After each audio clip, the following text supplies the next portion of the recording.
সম্মানিত মোটরসাইকেল চালক ভাইদের দৃষ্টি আকর্ষণ করছি, আপনার মোটরসাইকেল আপনি কিভাবে নিরাপদে রাখবেন এবং কি যাতে মোটরসাইকেল চুরি না হয় সে বিষয়ে আপনাদেরকে পরামর্শ দিবেন। আমাদের যাকে গ্রেফতার করেছে মোটরসাইকেল চুরি সংক্রান্তে, সে আপনাদেরকে পরামর্শ দিবে। বলো। মোটরসাইকেলের সামনে হাইড্রোলিক লাগাবেন, নাহলে অতিরিক্ত তালা লাগাবেন।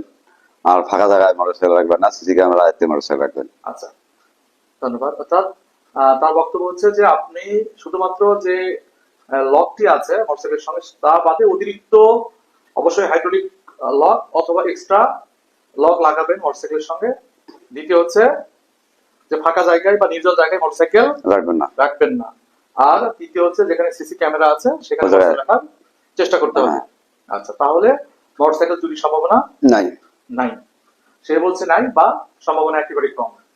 আশা করছি এই টিপস গুলো আপনারা কাজে লাগাবেন, আপনার মোটরসাইকেল নিরাপদে থাকবে।